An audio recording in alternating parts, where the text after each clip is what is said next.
আমরা কোথায় এসেছি, নাগাল্যান্ডে অর্জুন তারা রাজবাড়ি।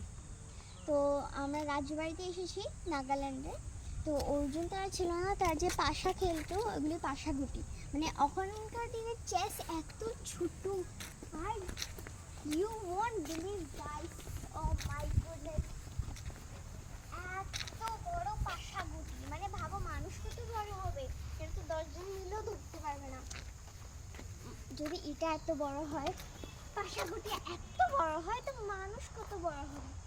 মাই গুডনেস, আমাদের চেস হয় এতটুক, আর আগেকার দিনে এটা এত বড়, এটার থেকে অনেক অনেক। এখানে না অর্জুন তারা মানে স্নান করতো, স্নান কুণ্ড, এখানে স্নান কুণ্ড আছে, অনেক ভালো ভালো জিনিস আছে। এখানে পাশাকুটিগুলি একটু ভেঙে গেছে, কিন্তু 3টে 4টে ঠিক আছে।